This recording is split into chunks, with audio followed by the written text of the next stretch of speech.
Bonsoir et bienvenue dans ce nouvel épisode de l'art du NFT. Benjamin Spark est artiste et moi, Lucie Léonore, je dirige une maison de vente aux enchères à Paris. Avec Florent Turin, notre Joker Tech, nous animons chaque semaine en direct de Clubhouse une conversation autour de l'univers incroyable des NFT. Nous décryptons l'actualité du moment, nous invitons des artistes, des protagonistes du crypto-art et ainsi nous explorons le potentiel infini de ces fameux actifs numériques appliqués au monde de l'art et de la culture en général. Vous pouvez participer à l'émission en direct tous les mardis à 18h ou nous retrouver sur vos plateformes de streaming préférées sous forme de podcast. Vous pouvez suivre notre actualité en vous abonnant à notre compte Twitter @artdunft. Et c'est parti pour l'épisode du jour. Alors ce soir, nous sommes le 14 juin et nous avons le grand plaisir de recevoir Aurabelle. Salut Aurabelle. Bonsoir, ravie d'être là. Yvan, merci d'être là. On va parler de ton parcours, de tes œuvres, de tes projets NFT. Vous pourrez intervenir en fin de room et puis surtout rester jusqu'à la fin pour les petites questions sur le vif, comme d'habitude. Pour l'heure, je vais passer la parole à Benjamin pour nous parler de l'actualité de la semaine. Oui, je suis tombé par hasard sur une expérience d'un genre nouveau. C'est des nouveaux types de galeries, je dirais les galeries typiquement Web3. Vous allez voir, c'est vraiment intéressant. Ça s'appelle GODA, G-O-D-A, et ça veut dire Gallery of Digital Assets. Alors, c'est pas très sexy, mais les gens qui sont derrière, ça vaut la peine parce que derrière ce regroupement d'une quinzaine de personnes, il y a des grands artistes, notamment un qui est vraiment mondialement connu qui s'appelle Cause. KAWS, qui est un street artiste à l'origine, mais qui est maintenant dans les grands musées, qui fait des installations monumentales qu'on voit dans plein d'expositions. Il y a aussi une artiste que j'adore, moi, qui s'appelle Nina Chanel, qui est une New-Yorkaise, qui fait des œuvres dans un esprit assez naïf, ultra coloré. Elle est dans plein de très grosses galeries. Il y a Pharrell Williams aussi, que tout le monde connaît comme chanteur, mais peut-être les gens savent moins qu'il est grand collectionneur d'art contemporain. Et tous ces gens-là se sont regroupés pour fonder une organisation, on va dire, qui s'appelle GODA. En fait, il s'appelle Galerie, mais il n'y a pas d'espace, il n'y a pas de lieu d'exposition, ni physique, ni virtuel. En fait, ce qu'ils ont fait, c'est un espace sur OpenSea, et ils ont proposé ce qu'on appelle un Mint Pass. Un Mint Pass, c'est un NFT qui est en fait comme un club d'accès, on va dire une carte d'accès, une carte de membre privilégié, qui permet à l'avenir, quand les NFT sortiront de ce groupe qui s'appelle GODA, qui permet d'avoir une priorité d'accès pour l'achat de ces NFT. Alors, les mints, donc il y a eu déjà 1000 cartes qui ont été émises là, ces derniers jours, tout a été sold out en quelques heures, et ça se revend déjà très cher. Mais pour dire que l'idée est intéressante, parce qu'elle mélange l'esprit de la whitelist. Pour ceux qui ont l'habitude d'acheter des collectibles ou de suivre l'actualité des collectibles, les plus connus des collectibles, c'est les Bored Ape par exemple, les CryptoPunk, on sait que ça fonctionne par whitelist. Et là, ils ont repris l'idée de la whitelist qui s'appelle maintenant un Mint Pass, dont vous achetez un droit à acheter dans le futur une œuvre d'art. Ce qui est intéressant aussi dans GODA, c'est qu'ils vont onboarder des artistes traditionnels. Donc il est clairement dit sur le site web qu'il s'agit d'aider les artistes traditionnels, j'imagine peintres, sculpteurs, ceux qui font des installations, etc. Donc ils sont dans les galeries classiques, de rentrer dans le Web3, de rentrer dans l'art digital, grâce à ce groupement d'artistes qu'on appelle GODA. En fait, il y a des artistes, mais il y a évidemment des curateurs, il y a des influenceurs Web3, il y a des gens influents dans le monde de l'art. Et l'idée, c'est d'onboarder les artistes traditionnels. Et ils expliquent aussi qu'il est question d'amener des artistes connus et moins connus, des jeunes artistes aussi. Donc, j'aime beaucoup cette initiative. C'est pour ça que je dis galerie Web3, un peu la galerie du futur avec les NFT, parce qu'ils reprennent les codes des NFT, des collectibles, ils reprennent les codes classiques de l'art aussi. Et puis, toujours dans ce podcast, on est, nous, obsédés par le physique et le digital, c'est-à-dire la relation entre les deux univers, créer des ponts entre ces deux mondes, le monde de l'art physique, le monde de l'art digital. Et ça, c'est parfait pour ça. GODA est exactement fait pour ça. Ils amènent les collectionneurs, les gens qui sont intéressés comme nous par les NFT, à explorer et à aider les artistes à rentrer dans ce monde-là. Donc, très belle initiative, je soutiens, je suis de près. Pour ceux qui ne savent pas, c'était à 1 Ether il y a quelques jours, maintenant c'est 8 Ether, donc c'est dommage. Mais bon, tant pis, on va suivre ça de près, et tant mieux si ça marche bien. Et c'est tout pour aujourd'hui. Super, merci beaucoup Benjamin. Eh bien, Florent, si tu veux soit commenter, soit passer directement au mot crypto de la semaine, c'est à toi. Pas de commentaire. Écoute, le système de MinPass est super. C'est ce qu'on utilise nous aussi chez Wakanda pour une collection qui arrive bientôt. Mais trêve d'auto-promo, il est temps du coup de passer au mot de la semaine. Du coup, c'est un mot qui va être un peu compliqué, vous allez voir. Mais vous savez que dans les cryptos, vu que c'est un univers qui lie le système monétaire à plein d'autres choses, il y a souvent des arnaques. Et les arnaques ont plein de formes différentes. Et celle d'aujourd'hui dont on va parler, c'est ce qui s'appelle les rug pulls. Donc c'est un mot vraiment un peu barbare qui veut dire littéralement tirage de tapis, donc un peu retirer le tapis sous les pieds des gens. Et en fait, ça correspond à l'arnaque typique des projets qui survendent une grosse roadmap, qui vont gonfler les chiffres en achetant plein de faux comptes, etc. Tout ça pour, une fois que la vente est faite, tout simplement disparaître et partir avec les potentiels millions. Donc il y a eu plusieurs cas comme ça, et il y a eu une affaire récemment avec notamment Azuki. C'est une grosse collection qui pendant un moment était pratiquement positionnée pour être un petit peu les compétiteurs des Bored Ape, donc vraiment une collection avec un univers et un art très fort. Et il s'avère que on a découvert que le développeur était dans 3 rug pulls avant, enfin 3 projets qui ont été abandonnés de suite après la vente. Et donc du coup, ça a créé un énorme chaos dans la communauté d'Azuki. La collection a perdu plus de 60% de sa valeur en l'espace de quelques heures. Donc ça fait vraiment beaucoup de mal. Et donc voilà, c'est pas toujours facile de lutter contre ces arnaques parce que les arnaqueurs, ils savent ce qu'ils font et ils sont très bien organisés et ils testent tout le temps de nouveaux trucs. C'est des vrais entrepreneurs.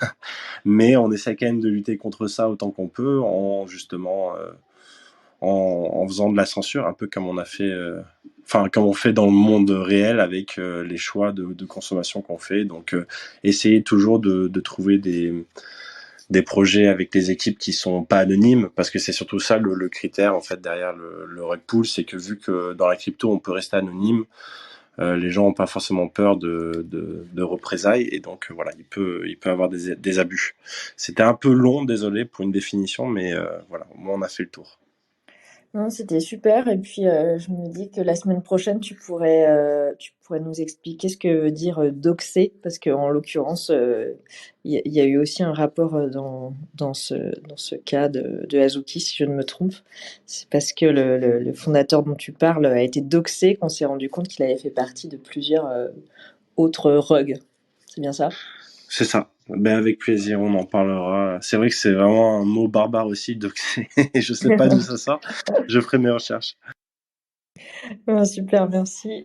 Tout n'est pas si rose qu'on voudrait bien le croire ici dans l'art du NFT, où on adore tous les artistes, tout le monde est gentil et fait des belles choses, mais bon, en dehors, c'est pas toujours comme ça. Alors, eh bien, sans transition, on va passer à l'interview de Rabel. Donc, rebonsoir Rabel, merci encore d'être avec nous ce soir. Il me semble, alors tu nous as été conseillé, parce qu'à chaque fin de room, on demande à notre invité de nous conseiller un ou une invitée pour les prochaines rooms. Et toi, tu nous es arrivé comme ça. Je crois que c'est Jean qui t'avait... ouais, c'est ça, c'est Jean qui nous avait conseillé de t'inviter. Et bien, bienvenue. Salut Rabel. Salut, merci de me recevoir. Oui, la dernière fois quand Jean est venu, il m'avait recommandé d'ailleurs, je le remercie. S'il nous écoute. Eh bien, écoute, on va prendre le temps de revenir sur ton parcours d'artiste.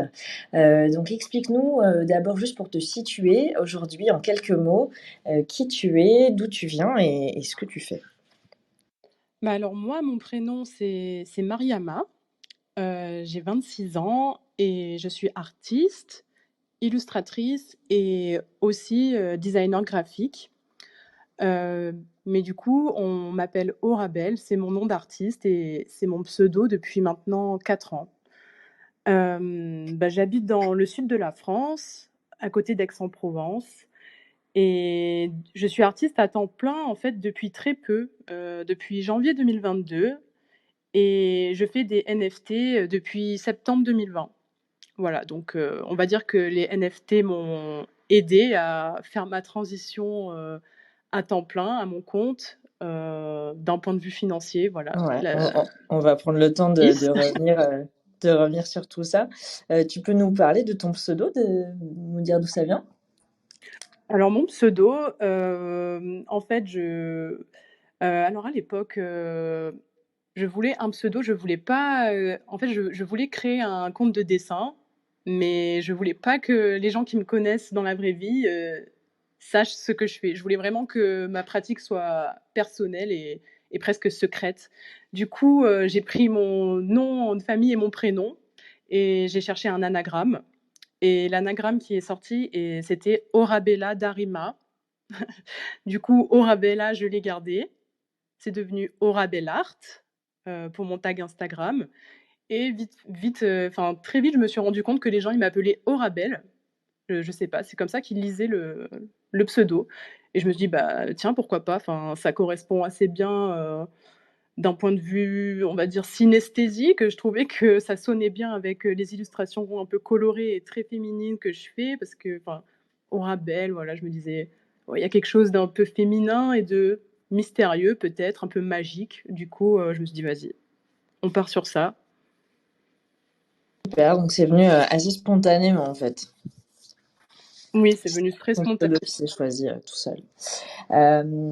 Est-ce qu'on peut, tu peux nous raconter, un petit peu de comment on devient artiste, en fait? Est-ce que c'est parce que tu as grandi dans une famille d'artistes, ou alors pas du tout?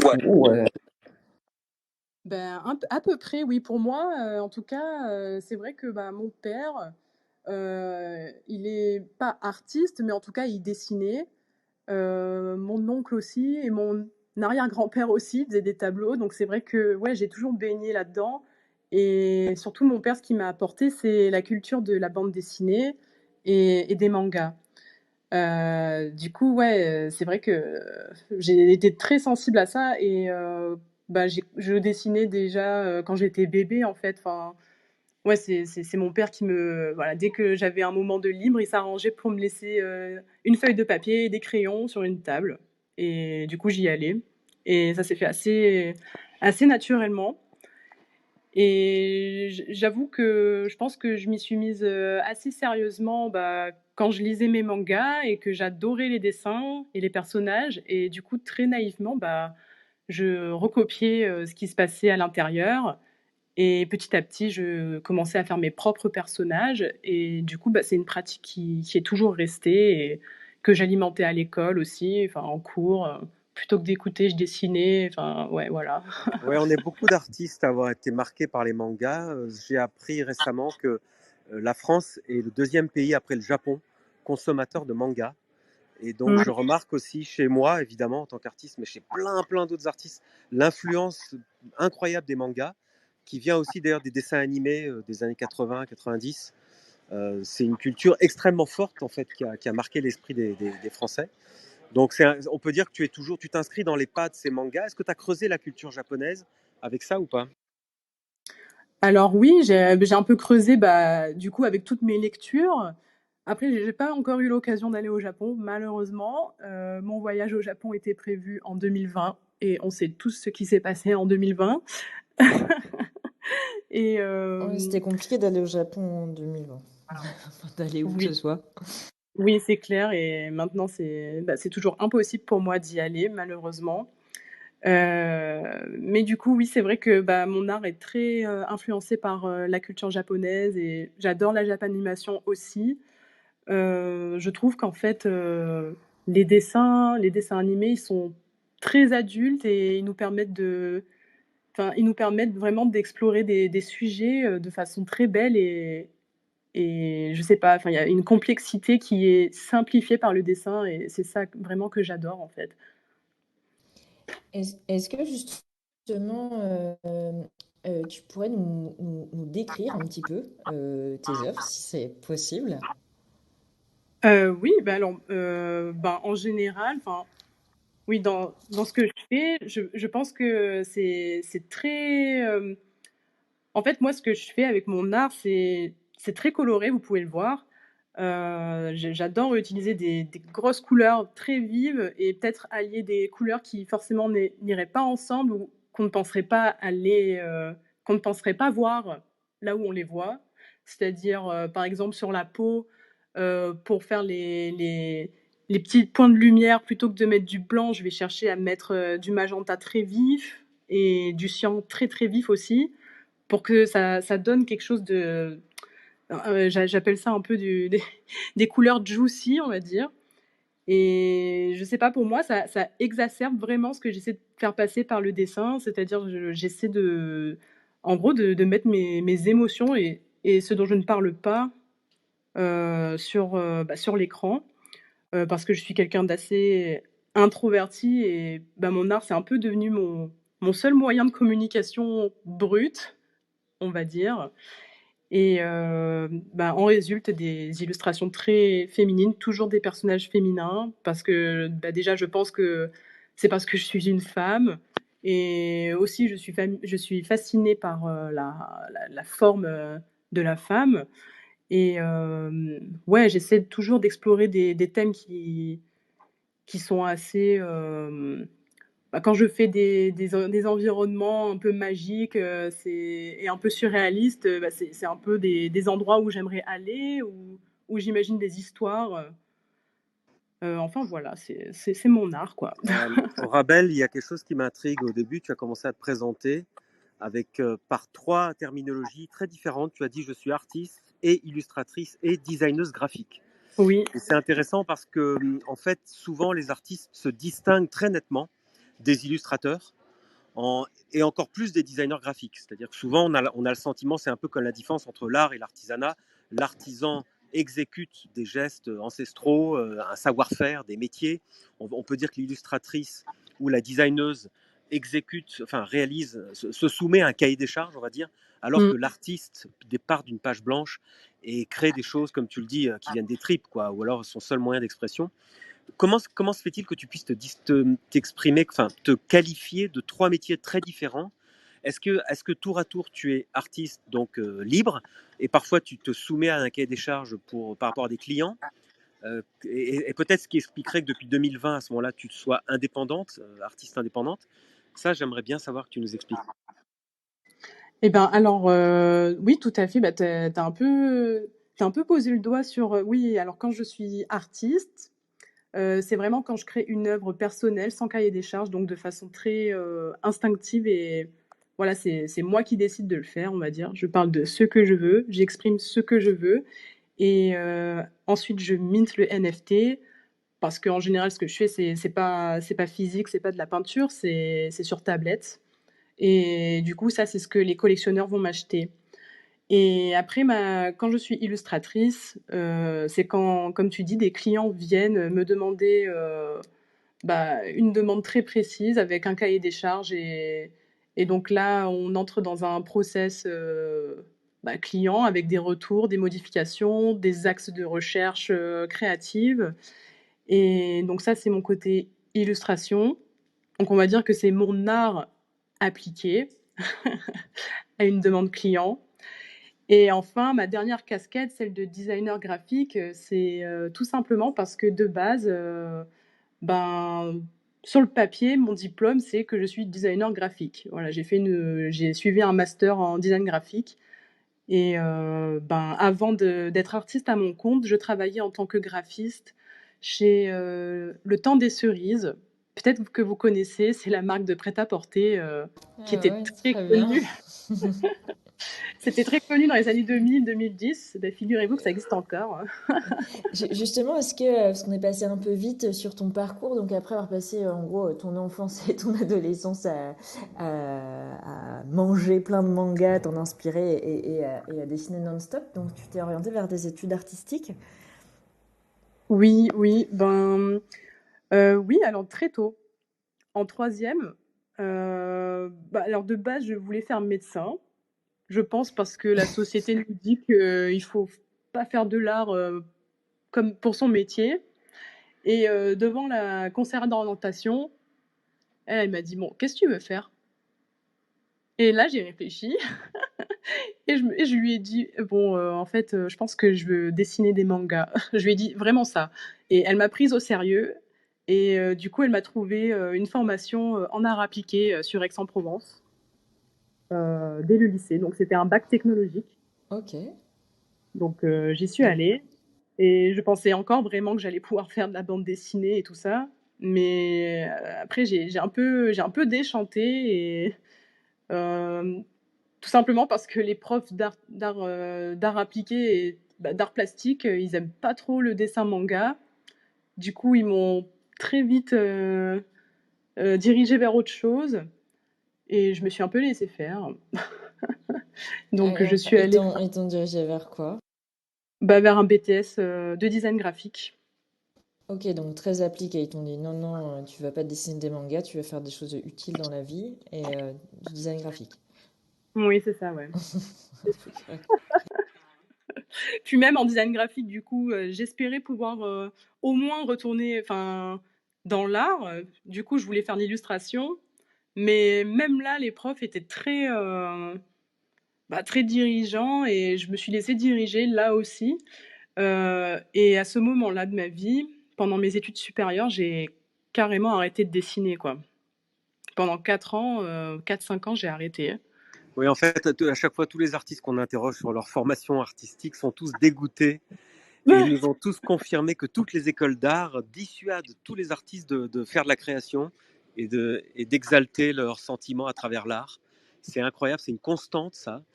Moi aussi, comme tout le monde, j'ai eu des parents qui m'ont dit oui, l'art c'est bien, mais à 60 ans, hein, quand on a fini une belle carrière dans la banque, par exemple. Mm.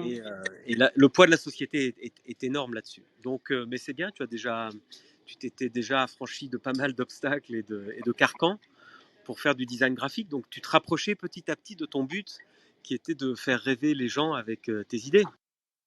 Oui, tout à fait. C'est vrai que, pour le coup, mes parents, ils m'ont quand même permis d'arrêter, de vouloir être médecin pour aller en graphisme. Enfin, c'est quand même très je suis chanceuse là-dessus, donc oui, au final, j'étais toujours dans une profession, on va dire artistique. Mmh.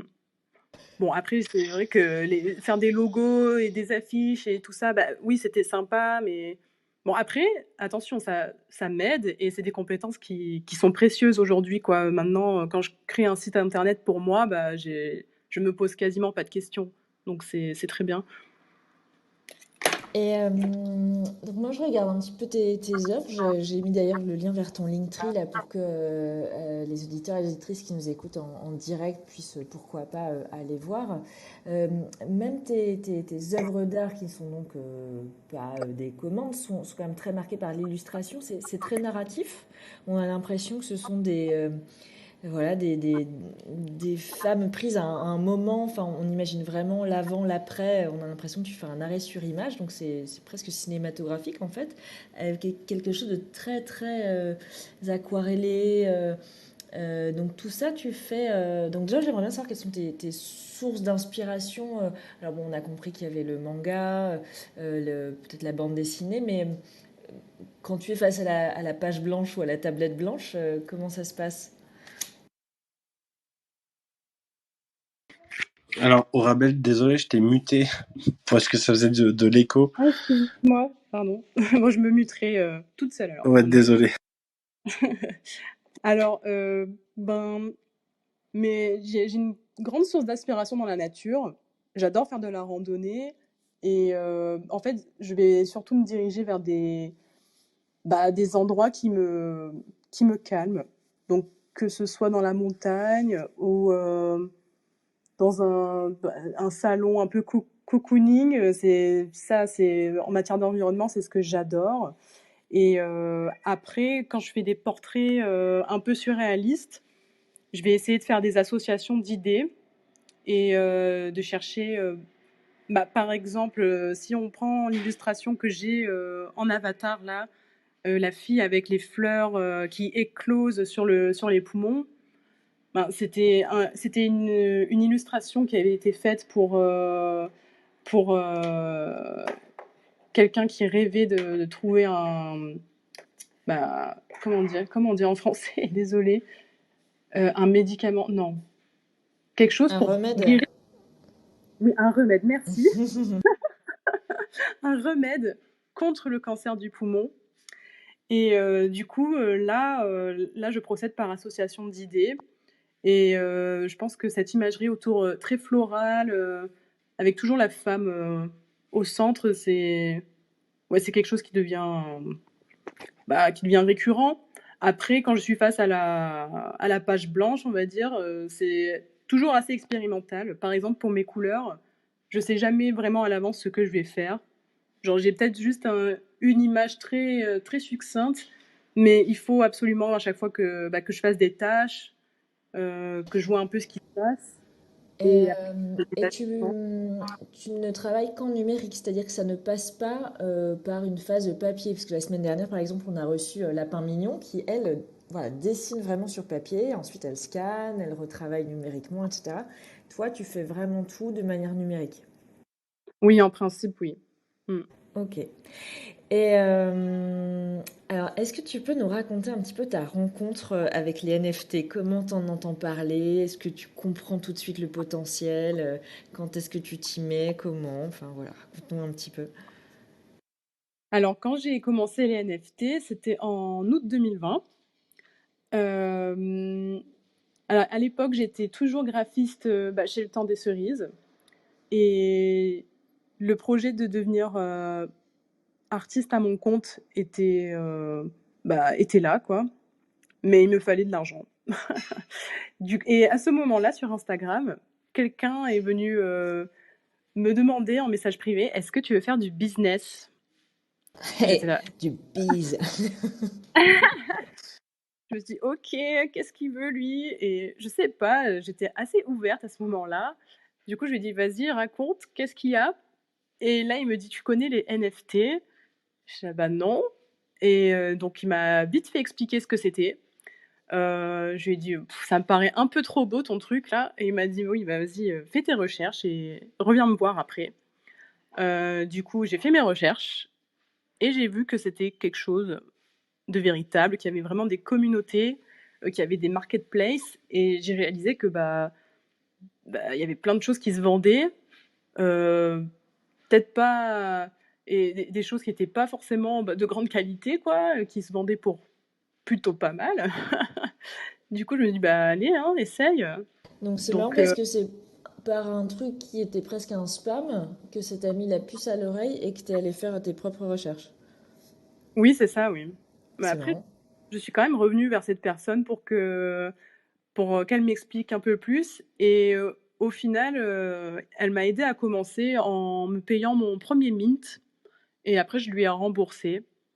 Et pendant 3 mois, il m'a un peu accompagnée dans les NFT pour m'apprendre un peu les us et coutumes. C'était un peu ton NFT mentor. Oui, exactement. C'est grâce à lui que j'ai fait ma première vente. Il m'avait invité dans à l'Auction House, Laga, AGH, vous connaissez peut-être? Bah non, pas du tout. Qu'est-ce que Bah, c'est? c'est une salle de vente aux enchères gérée par Daniel Pan En sur France? Telegram. Non, pas en Sur, France. sur Telegram? Ouais, c'est sur Telegram. Donc c'est virtuel, c'est pas une maison physique de vente. Ah oui, non, c'est pas du tout une maison physique ou Non, parce que bêtement, moi je dirige une maison de vente aux enchères physique avec un oui, c'est vrai. commissaire-priseur humain. Donc, moi, je me dis, c'est Non, marrant, je connais pas. non, oui, c'était vraiment une salle un peu clandestine, mais où du coup plein d'œuvres se vendaient. Je sais pas s'ils en font toujours, mais du coup, ouais, moi ça m'a aidé. Ma première œuvre s'est vendue à 0,6 et après, j'ai continué à en vendre du coup. Ah, ça s'est pas vendu, ton œuvre à 0,6 Ether, ça s'est pas vendu sur une marketplace comme OpenSea, ça s'est vendu de gré à gré en fait, par un message sur Telegram. C'est ça que tu nous dis?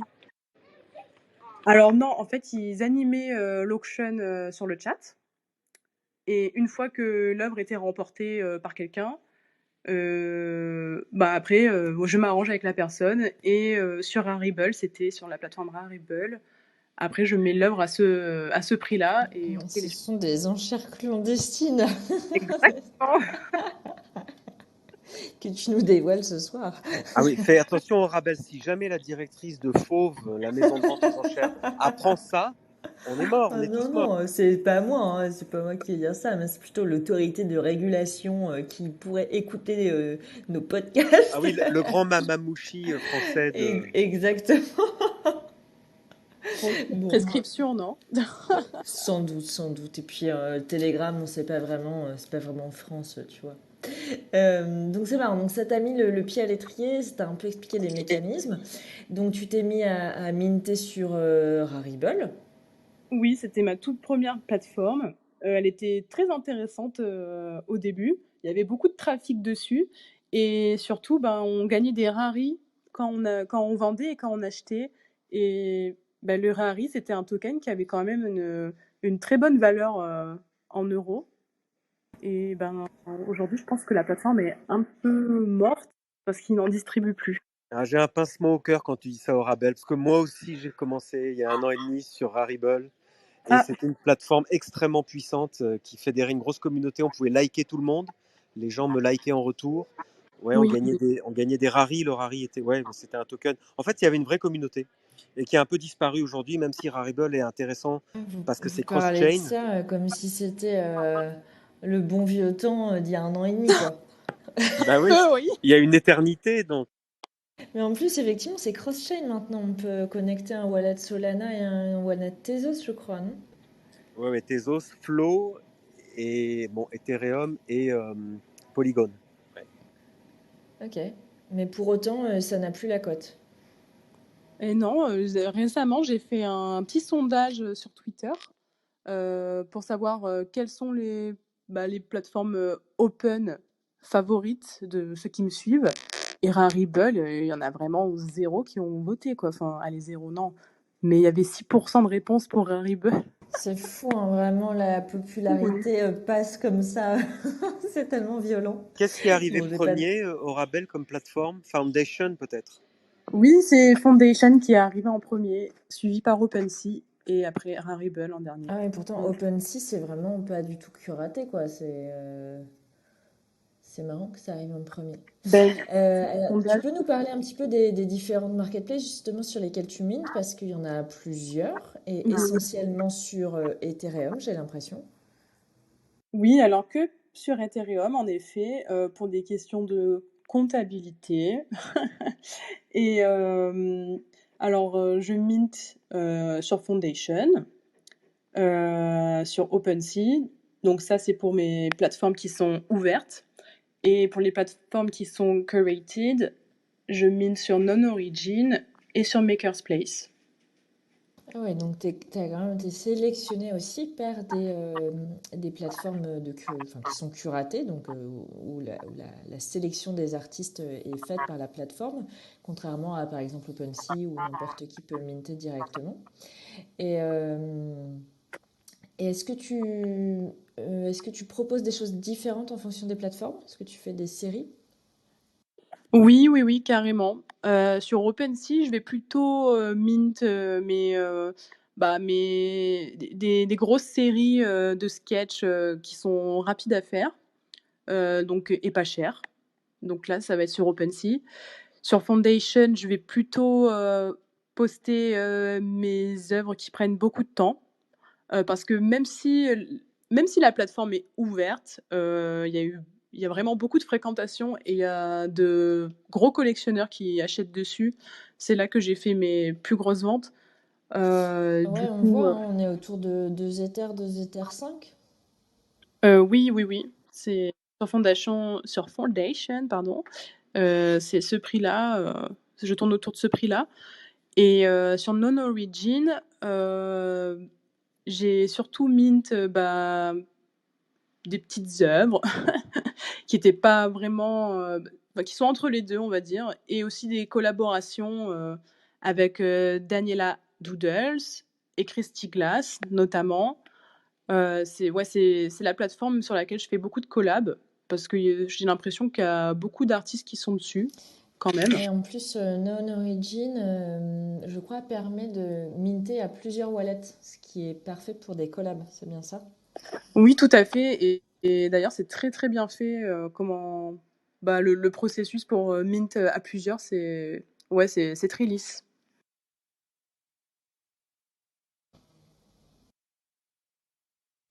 Ok. Oui, ça s'appelle le Mais plus- split.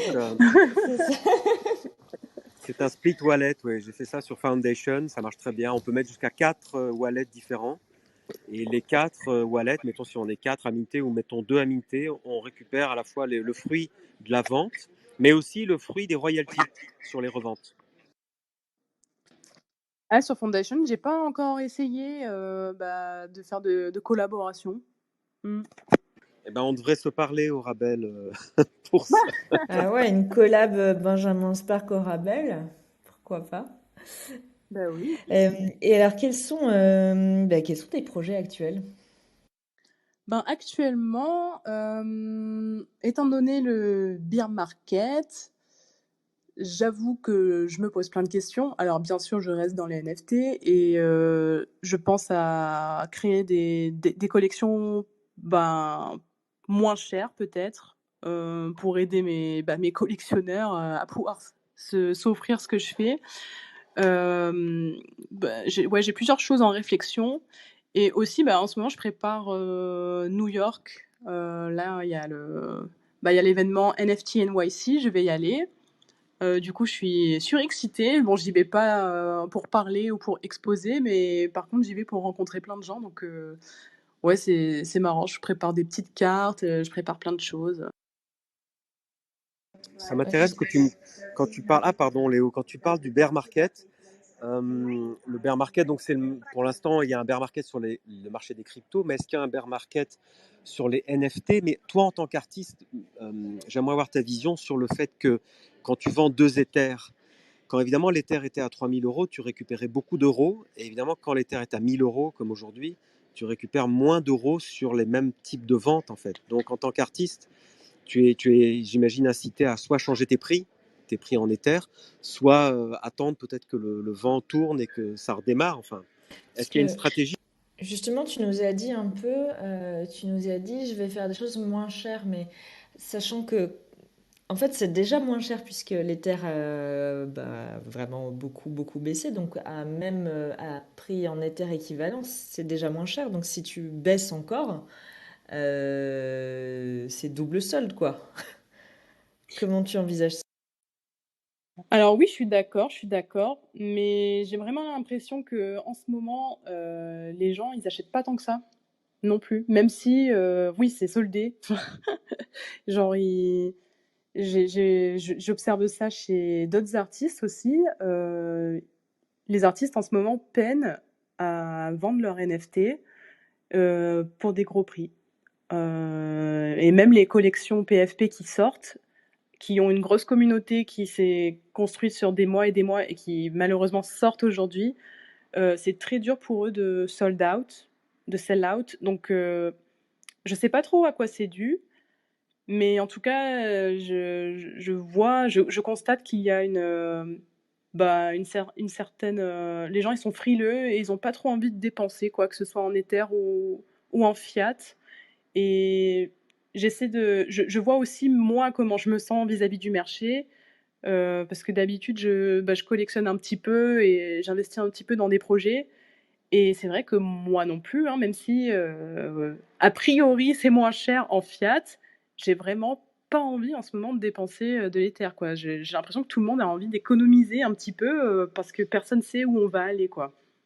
Donc c'est pour ça que je me dis que je vais peut-être plutôt explorer des collections un peu plus expérimentales, qui sont pas trop chronophages, pour proposer des choses un peu pour étendre mon marché de collectionneur pour qu'il y en ait qui puissent entrer dedans et pas forcément qui dépensent 2 Ethers, quoi. Si je peux me permettre une petite question, t'as pas peur justement de dévaloriser du coup tes autres œuvres en faisant ça? Alors non, j'ai pas peur parce que ce sont différents. Ce sont différentes séries, différentes gammes de produits, si on peut dire ça, et c'est pas du tout sur les mêmes plateformes. Donc moi, mes super œuvres, elles sont sur Foundation, et sur Foundation, je vais pas du tout mint des choses, par exemple des croquis ou des petits trucs anecdotiques. Ça, c'est non. Ouais, tu Et cloisonnes bien en fonction des plateformes, quoi, ce qu'on se disait avant. oui, c'est ça. Et d'ailleurs, il y a d'autres artistes qui adoptent ce genre de stratégie, avec Tezos. Du coup, s'ils ont pas envie s'il leur reste trop d'œuvres 1-1 de qualité à vendre et qu'ils peuvent pas en mint une autre parce que ça marque mal sur leur page, et ben ils vont aller sur Tezos, enfin sur une plateforme Tezos pour créer des petits trucs et que ça se voit pas trop. Enfin, en tout cas, il y a des artistes qui font ça. Et il y a d'ailleurs des collectionneurs aussi qui conseillent de faire ça pour conserver les apparences, on va dire. Ouais. Ouais, moi je trouve ça dommage que Tezos soit un peu enfin, la blockchain sur laquelle on. Mais bon, je comprends, je comprends. C'est pas les mêmes collections, c'est pas les mêmes amateurs qui sont sur les différentes plateformes, les différentes blockchains. Tu nous disais en début de room que désormais, t'es artiste à temps plein. Donc en fait, les NFT t'ont permis de gagner ta vie en tant qu'artiste? Oui, carrément, ils m'ont permis de gagner ma vie en tant qu'artiste. Ils C'est m'ont quand même permis génial. Ça fait un truc de fou. Enfin, franchement, je m'imaginais pas pouvoir atteindre cet objectif-là aussi vite et comme ça, de façon aussi confortable, parce que ça m'a aussi permis du coup d'investir dans mon premier bien immobilier et, et aussi du coup de pouvoir investir dans du matos, des trucs comme ça, et de pouvoir voilà, faire ma transition. Donc c'est vrai que c'est génial. Donc t'as quand même pu t'acheter ton premier appart grâce au NFT, c'est génial. Oui, bah alors à vrai dire, c'est une maison parce que j'ai acheté Ah avec bon, pardon, c'est parce moi. que je vis à Paris. Mais oui, oui, c'est trop bien, oui. Et est-ce que tu as des futures collaborations qui sont en préparation là? Alors non, pas de collaboration. J'essaie de me concentrer sur moi et sur ce qu'est Orabel aujourd'hui. Et j'essaie aussi de reposer un pied dans le Web 2, malheureusement, pour un peu diversifier mes stratégies financières, on va dire. Parce qu'en ce moment, on est un peu dans une période on ne sait pas trop ce qui va se passer, d'incertitude, voilà. Donc voilà, en ce moment, c'est ça, mon projet, c'est un peu bosser sur mes stratégies, quoi. Ok, ouais, donc tu envisages vraiment ça euh, comme un boulot, enfin comme une petite entreprise. Donc ce sont tes œuvres, mais effectivement, tu as une stratégie de marketing en fait, presque, avec cette attention portée aux blockchains et aux plateformes sur lesquelles tu mintes, la temporalité, les séries. C'est très réfléchi en fait.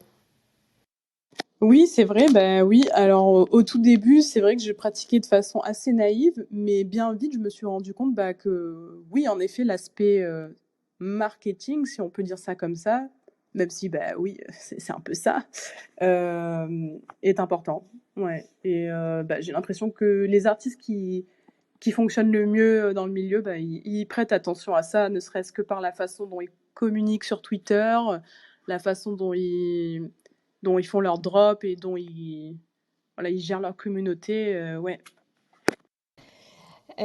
J'en profite, il est pardon, 7h moins le quart. Si des auditeurs ou des auditrices qui nous écoutent en direct veulent poser des questions à notre invité, n'hésitez pas à intervenir, ou si vous voulez commenter ou apporter des réflexions, faites-nous signe, on vous fait, on vous donne la parole. Voilà, n'hésitez pas. Florent, si tu veux intervenir également. Ben, justement, pour rebondir sur cette question de ton retour dans le Web 2, c'est effectivement pas une mauvaise idée au vu des conditions de marché et enfin voilà, je suis aussi le marché des NFT de près et en termes de volume, c'est vrai que là le mois de juin a été un peu catastrophique, c'est un peu retour en 2021 quoi, début 2021. Et donc, est-ce que tu comptes avoir, tu vois, genre peut-être justement aller voir des institutions peut-être plus traditionnelles du style des galeries ou maisons de vente pour continuer sur cette voie artistique ou est-ce que tu comptes potentiellement justement te reconvertir dans le design graphique aussi ou prendre des projets tradis? Alors, j'ai tellement de pistes en ce moment, parce que franchement, je suis vraiment en plein brainstorming sur tous ces sujets-là. Alors, une chose est sûre, c'est que j'ai pas envie de retourner faire du design graphique pur. J'aimerais bien pouvoir mêler design graphique et art. Donc, j'avoue que pouvoir faire des albums, des couvertures d'albums de musique, c'est vraiment le truc qui me brancherait. Donc, ça, c'est un souhait et je vais essayer de faire tout ce que je peux pour pouvoir avoir ce genre de projet. Donc, ça, ouais, je pense que ça pourrait vraiment être un beau lieu de rencontre pour mes deux compétences. Après, en ce qui concerne les galeries, alors j'ai commencé à un peu sortir de chez moi et ouais, à aller voir ce qui se passe dehors, dans le monde physique. Et bah, j'ai fait la rencontre d'artistes plus traditionnels et le courant est très bien passé. Et du coup, bah, j'attends de voir. Honnêtement, j'attends de voir parce que je connais pas du tout cet environnement-là. Et bah, là, j'y vais de façon assez curieuse. Je regarde un peu ce qui se fait et j'attends de pouvoir discuter avec bah, des personnes qui travaillent avec des galeries ou qui sont galeristes dans ma région. Trop bien. Et c'est clair que je vois déjà la pochette d'album. Genre, ça fait vraiment, ouais, je sais pas, ça me fait vraiment penser à un univers. Enfin, tu vois, genre, ouais, je trouve que ça serait très approprié pour une musique. Enfin, tu peux faire plein de styles en plus, donc ça serait trop cool. Et ouais, vas-y, Léo, je t'en prie. Non, non, je voulais poser mes petites questions de fin, mais vas-y si t'as encore des questions. Ben, je trouve ça toujours, enfin, marrant au final enfin, ça fait des parcours vraiment complètement atypiques. En fait, enfin, le NFT, j'ai l'impression vraiment à débloquer pas mal de parcours vraiment atypiques. Tu vois, là, tu commences déjà par t'acheter un bien immobilier et ensuite tu vas en galerie et se dire que, enfin, dire ça à un artiste il y a 10 ans, je pense que enfin voilà, il pourrait pas le croire, quoi. Donc, je pense que ça donne une perspective et peut-être, enfin voilà, enfin, de toute façon, là, tu es en mode curieuse et un peu naïve, presque, j'ai envie de dire. Tu vas un peu comme ça à l'étrier, sans a priori. Et donc, ouais, je serais très curieux d'entendre les retours aussi et de voir bah, les potentielles choses que tu vas pouvoir faire avec elle parce que c'est vrai que du coup c'est un monde complètement différent, tu vois, genre si tu dois envisager tout ce qui est commission par exemple, toi qui es habitué à ce qu'on te prenne plus, tu vois, genre 5% ou 10% peut-être sur Foundation ou des choses comme ça, c'est vrai que ça va être un rapport complètement différent même par rapport aux collectionneurs, quoi. Oui, c'est clair, oui, j'ai entendu que bah, les galeries, d'habitude, c'est plutôt de l'ordre de, j'ai pas envie de dire de bêtises, mais de beaucoup plus que ce dont on est habitué dans les NFT. Bah, j'ai de la chance parce que la galerie par laquelle je suis intéressée, bah, ils prennent 12,5%, voilà, sur X. On va voir. On va regarder. Mais oui, en effet, je sais pas du tout. J'ai pas envie de me faire trop de préjugés j'ai envie d'y aller assez, ouais, de façon naïve, en fait, comme tu dis, parce que au moins ça me permet d'avoir un peu la confiance de l'enfant, quoi. Et du coup ça serait pour des œuvres physiques, c'est ça, avec cette galerie? Alors, ben, non, je C'est la sais pas. question. La grande question. Le truc, c'est que à chaque fois, je dis que je fais des NFT, et du coup, c'est ça un peu aussi qui intéresse ces galeries, j'avoue. Donc, bien sûr, je me pose la question de l'aspect physique de mon NFT, sur quoi je pourrais l'imprimer, ou pas, ou est-ce que ça devrait être un écran comme un infinite object? je ne sais pas. C'est vrai que du coup, ces questions-là se posent. Surtout que les artistes avec qui je suis entrée en contact, ils sont vraiment trop chauds pour pour peut-être organiser une expo dans un an, tous ensemble. Enfin, un truc que j'ai jamais fait encore, quoi. Donc, c'est assez bien. Mais oui, en tout cas, j'espère pouvoir continuer à dire que je fais des NFT et à me vendre en tant qu'artiste qui fait des NFT à ces galeries parce que je pense que ça peut être un atout. Ben oui, clairement. Et en plus, enfin, comme tu dis, il y a tellement de trucs à faire enfin, et je pense que même pour toi, ça peut être aussi plaisant de voir justement tes œuvres qui dépassent tu vois, le, la réalité virtuelle, enfin, la réalité dans laquelle les TNFT vivent et que ça vienne dans le monde physique. C'est vraiment, ça doit être, enfin, je sais que pour certains artistes, NFT, ils s'en fichent complètement et pour d'autres, c'est une consécration. Donc, je pense que c'est toujours intéressant à explorer dans tous les cas, cet aspect physique, même si, bon, voilà, le NFT en soi, il se suffit largement, surtout pour ton art, quoi. Oui, moi, je pense que je serais du genre à vraiment me sentir très émotive si je vois une de mes œuvres imprimée dans un beau Chromalux. J'adorerais. Franchement, moi, je suis sensible à ce genre de choses. Même si je ne fais pas d'art traditionnel avec de la peinture, je suis sensible à la physicalité des œuvres. Et ça, peut-être que ça pourrait être aussi quelque chose d'intéressant à explorer, tu vois, dans ces conditions de marché, pour des œuvres, tu vois, que tu vas vendre peut-être, tu vois, des œuvres uniques sur Foundation. Si les gens, ils ont peut-être plus de mal à dépenser, justement, de peut-être vendre ça avec un Infinity Object, vu que tu valorises aussi l'aspect peut-être physique. Tu en penses quoi pour tes collectionneurs? Tu penses que c'est quelque chose qu'ils pourraient apprécier ou tes collectionneurs, c'est vraiment des fans, enfin, hardcore du NFT digital, numérique? Alors, je pense que ça pourrait être une super idée parce que, en plus de ça, je me suis mise à explorer l'animation 2D, donc à mettre, insuffler de la vie un peu dans mes portraits et mes œuvres.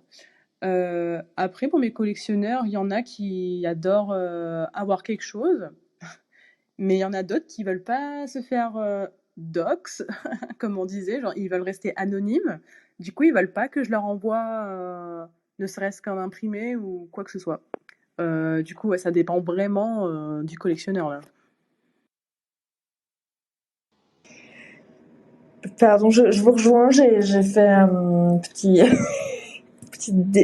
disparition et réapparition. Donc je sais pas où vous en étiez, mais Florent, je suis sûre que tu as fait ça très bien. Non, mais écoute, il y a encore beaucoup à explorer, hein, donc 45 minutes, c'est pas énorme. Mais ouais, non, on a parlé beaucoup de l'esprit physique et de l'art de Rabel, comment elle conçoit ça par rapport aux NFT et les collectionneurs. Et c'est vrai que c'est intéressant. Tu vois, genre, j'avais jamais fait le lien. Pour moi, je m'étais toujours dit que les collectionneurs, s'ils voulaient pas qu'on leur envoie de copies physiques, c'est qu'ils voulaient pas s'encombrer avec des choses matérielles, tu vois. Mais en fait, c'est vrai que ça fait du sens que ben, potentiellement, c'est un accès sur ta vie privée que tu peux donner à quelqu'un que tu connais pas sur Internet. Et ben, j'avais jamais compris ça. Donc, Ouais, c'est ce qu'on appelle un soft KYC. C'est une petite technique Et pour ça a un nom cette technique parce que du coup, c'était la technique que j'employais pour avoir des adresses de mes oui, collectionneurs pour les bah oui, c'est ça. C'est du soft KYC. Ok, très bien. hyper mignon en plus comme dénomination. Tu vois, t'es hyper avancé dans le marketing, dans le marketing Web3. Ben, je vous propose d'attaquer la dernière partie. Est-ce que, Rabel, tu peux nous citer comme ça, très spontanément, un ou une artiste qui t'inspire, crypto ou pas? Très spontanément, je dirais Searlight. Comment tu écris? Seerlight. Alors, je vais l'écrire dans le chat.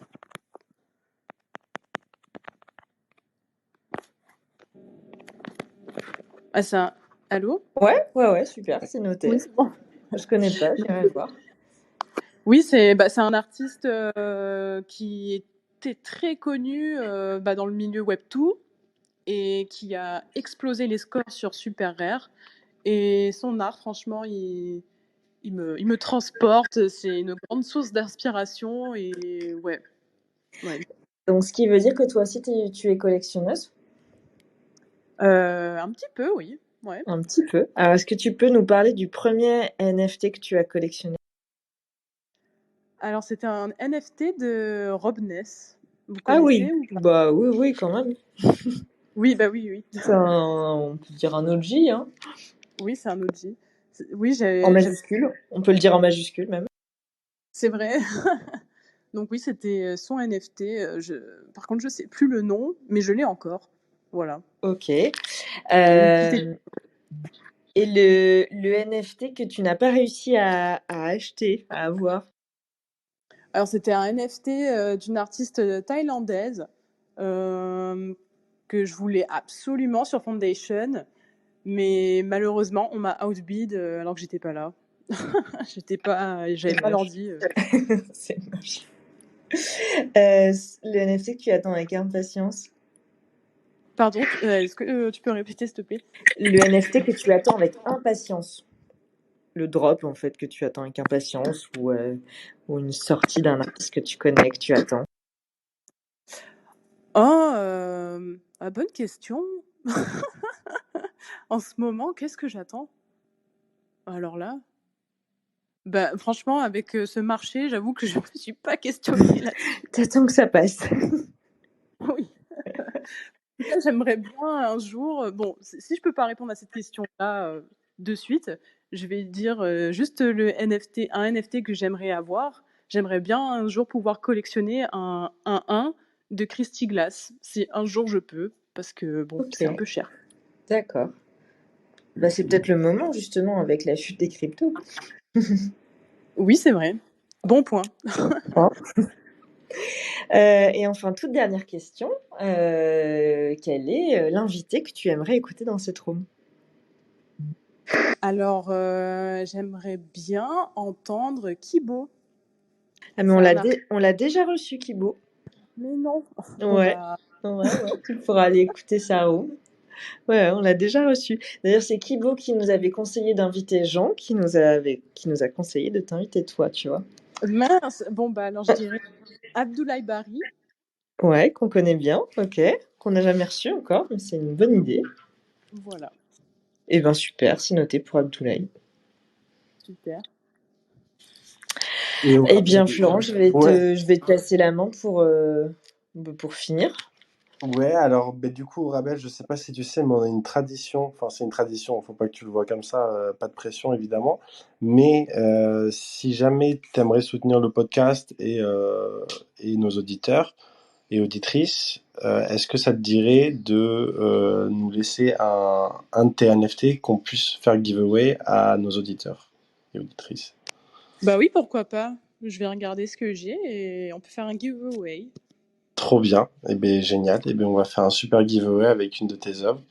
Et je vais essayer de participer pour gagner. Et du coup, et du coup, je vais te demander de tirer un chiffre entre 1 et 25 pour choisir justement le giveaway de la semaine dernière de Lapin Mignon. 6. Alors, le numéro 6, c'est Edev Crypto. Félicitations à toi. Tu as gagné l'œuvre de Lapin Mignon. Du coup, il me semble que c'est un min pass. Enfin, c'est pour avoir des mignons verts. Ouais, c'est ça. Donc bon, je ferai un petit tweet pour annoncer le gagnant. En tout cas, merci beaucoup Rabel, c'était génial de t'avoir et de te réentendre après Lisbonne du coup, parce que c'est à Lisbonne qu'on s'est rencontrés la première fois. Je sais même pas si tu t'en souviens. Où? Mais à la NFC.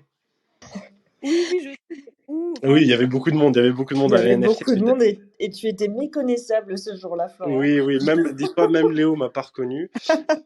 Mais non, t'as graffé le wall. C'était nous le wall des Ah mon cryptographes. Dieu, d'accord, bah oui, du coup, je me souviens très bien. Voilà, voilà, voilà. Eh bien, merci infiniment, Ravel. C'était super de t'avoir ce soir. Bonsoir à toutes, enfin, bonne soirée à toutes et tous. Et puis, on se retrouve la semaine prochaine avec Camille Roux. Voilà. Je vous souhaite une très bonne soirée.